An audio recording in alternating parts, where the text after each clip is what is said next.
많은 분들이 잠을 잘 못 자게 되고 특히 나이가 드시면서 수면이 나빠지게 되면 가장 먼저 하는 것이 운동량을 늘리는 것 같습니다. 오늘은 그래서 우리가 운동이 얼마나 수면에 영향을 미치는지, 또 어떤 운동은 수면에 도움이 되는지, 또 어떤 운동은 수면을 방해하는지에 대해서 좀 알아보고자 합니다. 운동은 수면을 향상시킵니다. 운동은 또 강할수록 더 좋은 수면을 만들어냅니다. 4주 동안 운동을 중강도 이상의 운동을 열심히 했더니 잠드는 게 13분 빨라졌고 총 수면 시간 또 18분 정도 늘어났다는 결과를 보입니다. 이 밑에 있는 거는 뭐냐면 잠든 다음에 깬 시간을 얘기를 해요. 내가 잠들고 그 사이에 중간에 깬 시간, 오른쪽으로 갈수록 중간에 깬 시간이 많은 거죠. 그 위에는 낮에 얼마나 운동을 많이 했느냐, 운동을 많이 할수록 중간에 깬 시간이 준다라는 것들을 보입니다. 운동의 강도를 조금 높여보면 중강도 이상의 운동이라고 하면 운동량이 늘어날수록 위로 올라갈수록 중간에 깬 시간들이 일로 주는 걸 볼 수 있습니다. 중강도라는 거는 아무것도 안 하고 있을 때 맥박을 재보면요, 60번, 70번, 80번 나올 겁니다. 이 중강도는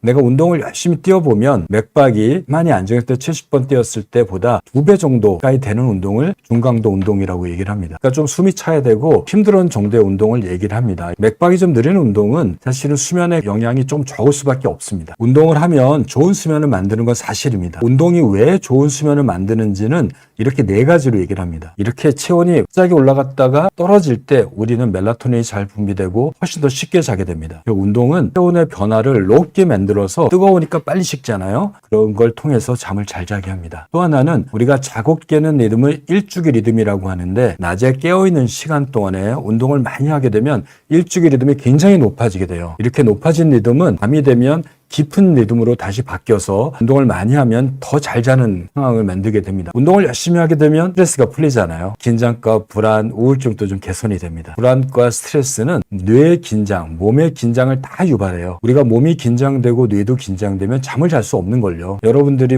스트레스가 많을 때 피곤해서 잠들 줄 몰라도 금방 깨고요. 또 조금 있다 또 자면 또 깨고, 자고 나도 개운치 않고 어떨 때는 잠을 드는 것도 어렵지 않습니까? 그걸 뇌의 과각성이라고 얘기를 합니다. 그래서 불안과 긴장, 스트레스는 수면의 불면증에 아주 강력한 적이 됩니다. 4번째는 운동을 많이 하게 되면 밤에 나오는 수면 호르몬인 멜라토닌의 생성이 높아지게 됩니다. 이 각각을 조금 더 알아보도록 하겠습니다. 꼭 깨는 리듬, 일주기 리듬이라고 얘기를 합니다. 우리 뇌에는 눈 뒤쪽에 2만 개의 신경세포인 좁쌀만한 게 하나 자리 잡고 있어요. 시상하부라고 하는 뒤쪽에 아주 작은 신경인데 바로 요겁니다. 요거 이렇게 작아요. 여기에서 단백질을 만들어내서 단백질을 만드는 동안에는 뇌가 깨어있게 되고, 일정 시간은 안 만들게 되면 뇌는 자게 되는 유전적으로 결정돼서 내 의지하고 상관없이 항상 만들었다 안 만들었다, 만들었다 안 만들었다 하는 겁니다. 그렇게 만들고 안 만드는 이 과정이 24시간보다 조금 긴 24.2시간, 23.3시간이 우리의 생체 시계인 거죠. 그런데 우리는 지구에 살고 있어요. 지구는 한 바퀴 자전하는데 24시간이 걸리니까 내 생체 시계하고 지구의 시계는 엇박자를 낼 수밖에 없는 겁니다. 우물주가 사람을 만들 때 이 생체 시계가 하루에 1시간 정도 이동시킬 수 있도록 만드는 거죠. 그러니까 0.2시간, 0.3시간의 정도는 하루에 1시간을 이동할 수 있기 때문에 쉽게 조정이 됩니다. 근데 그 조정이 저절로 되는 건 아니고, 이 생체의 리듬은 햇빛을 쬐는 게 가장 중요한 자극이지만 그 다음으로 강력하게 생체 리듬을 높게 만들어서 밤에 더 깊게 내려가도록 하는 것이 바로 운동입니다. 오전에, 점심에, 오후에 운동하는 것 자체가 내가 생체 리듬을 굉장히 좋게 만들어서 일주기 리듬을 강화시켜서 낮에는 잘 깨어있게 하고 밤에는 잘 자게 하는 기본적인 원동력이 됩니다. 2번째는 수면의 욕구를 높입니다. 우리가 운동을 하면 에너지를 많이 쓰게 됩니다. 에너지를 쓰게 되는 건 어떻게 쓸까요? 포도당을 꺼내서 쓰는 거죠. ATP라고 하는 에너지원이 인산이 깨지면서 그때 아데노신이 떨어집니다. 에너지원인 ATP가 깨지게 되면 마지막 찌꺼기가 아데노신이에요. 이 아데노신은 근육에 쌓이게 되면 근육이 산소를 적게 쓰도록 억제를 시켜요. 그러니까 적은 산소로 일을 더하게 하는 거죠. 그래서 오랫동안 일을 하도록 도와주는 겁니다. 이 아데노신이 뇌에 쌓이기도 해요. 우리 몸에서 에너지를 제일 많이 쓰는 장기는 바로 뇌입니다. 우리 몸 전체가 쓰는 에너지의 30%를 뇌가 쓰게 됩니다. 뇌에 쌓이는 아데노신은 수면 중추에 쌓이게 되면 이게 졸음물질로 작동됩니다. 이 시상하부의 뒤쪽에 생체시계가 있고 시상하부 앞쪽에 수면 중추라고 있습니다. 얘가 꽉 채우면 가발을 나와서 뇌를 억제하는 물질이 나와서 뇌를 꺼버리게 됩니다. 굉장히 졸리게 된 거죠. 열심히 운동하고 뛰어다니고 활동을 하시게 되면 수면 중추에 쌓이는 아데노신은 수면 중추를 활성화시켜서 뇌를 꺼버리도록, 뇌를 억제하도록 작동하게 됩니다. 정리를 보면 생체 리듬이 좋아져요. 낮에 깨어있는 생체 리듬을 활성화시켜서 밤에는 더 깊어지게 한다. 두 번째는 아데노신이 수면 중에 많이 쌓여서 수면 중추를 자극해서 우리가 자게 한다. 운동을 하면 어떻게 되죠? 땀이 난다는 건 뭘까요? 체온을 떨어뜨리는 장치입니다. 여러분들이 운동을 열심히 하게 되면 근육에 에너지원을 쓰게 되면서 열을 내게 돼요. 그 열을 낸 것이 우리 몸속에 체온이 높여지게 되고 땀을 흘려서 체온을 낮추게 되는 노력을 하게 되는데, 이런 운동을 하지 않아도 아무것도 안 하고 있어도 우리 체온은 24시간 동안 이렇게 쭉 올라갔다가 낮아지게 되죠. 우리의 체온은 36도 오브라고 알려져 있지만 하루를 놓고 보면 1도에서 1.5도가 오르락 내리락 하게 됩니다. 원래 깨는 시간으로부터 2-3시간 전에 체온이 가장 낮아요. 아침 7시니까 이때가 제일 낮고, 내가 눈을 뜰 시간이 다가올수록 체온이 이제부터 조금씩 올라갑니다. 정오를 지나게 되면 밤에 잠드는 시간으로부터 2-3시간 전까지 체온은 계속 올라가요. 그런데 이렇게 체온이 자기 2-3시간 전에 하루의 최고 농도를 유지하다가 갑자기 쭉 떨어지게 됩니다. 이 체온이 떨어질 때 멜라토닌이 나와요. 낮에 깨어있도록 조절하는 생체 시계를 꺼버리는 역할을 하게 됩니다. 그런데 체온이 높으면 어떻게 되죠? 멜라토닌 분비가 안 됩니다. 그렇게 되면 멜라토닌이 적으니까 생체 시계가 안 꺼져요. 밤이 돼도요. 운동을 통해서 체온이 한 2-3도까지 올라가게 됩니다. 수면 효율은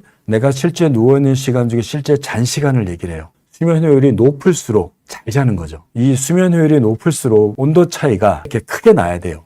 그런데 운동은 체온이 높아지잖아요. 그리고 체온이 높아진 거는 정상적으로 오르락 내리락 하는 하루의 주기 외에도 운동을 통해서 한 3시간 정도 체온이 계속 높아지는 상태를 유지하게 됩니다. 운동을 언제 하느냐에 따라서 잠의 효과가 다를 수 있습니다. 이 진한 밑에 있는 게 깊은 잠인데요. 아침 7시, 8시 오전에 하는 운동일수록 깊은 잠량이 늘어납니다. 햇빛이 쨍쨍 내리쬐는 정심의 운동을 하게 되면 그거는 잠에 별 영향을 주진 않아요. 늦은 시간이 될수록 깊은 잠량이 늘어납니다. 저녁이 내가 잠자기 3시간 전에 운동을 하시면 안 됩니다. 운동을 통해서 올라가는 체온은 한 3시간 지나야지 떨어진다고 했습니다. 나는 10시에 잘 건데 9시 운동을 했어요. 9시까지요. 그러면 9시에 체온이 제일 높아졌을 거 아니에요. 얘가 떨어지는데 3시간이 걸려요. 나는 3시간 동안 멜라토닌이 안 나오는 거죠. 나는 3시간 동안 멜라토닌도 안 나오고 생체 리듬도 꺼지지 않는 거죠. 그런데 나는 10시에 잘 수 있어요. 이건 왜 자요? 아데노신, 몸의 피로도 때문에 자지만 생체 리듬이 꺼지지 않고 켜진 상태에서 피로해서 자는 거니까 잠은 들 수는 있죠. 피곤하니까 자는데. 근데 깊이 못 잡니다. 수면 검사를 보면 얕은 잠만 자게 되고요. 나이가 들어서 운동하게 되면 이유 없이 1-2시간 있다 깨요. 바로 체온의 문제로 인해서 멜라토닌이 안 나오기 때문에 내가 피로해서 잤기 때문에 그런 겁니다.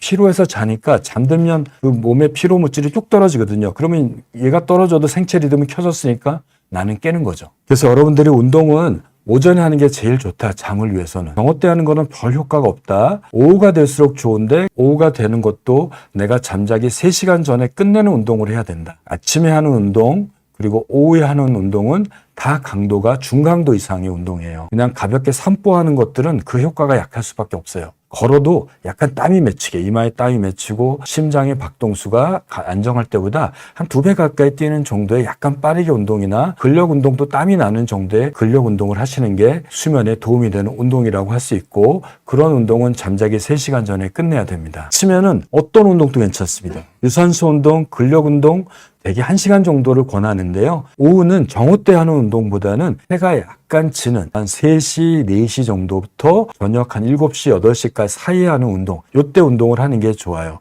요때는 근력 운동보다는 중강도 운동에 유산소 운동을 하는 것도 좋습니다. 물론 근력 운동도 괜찮습니다. 시간도 역시 30분 이상이면 충분합니다. 잠자기 3시간 전에는 어떤 운동이 될까요?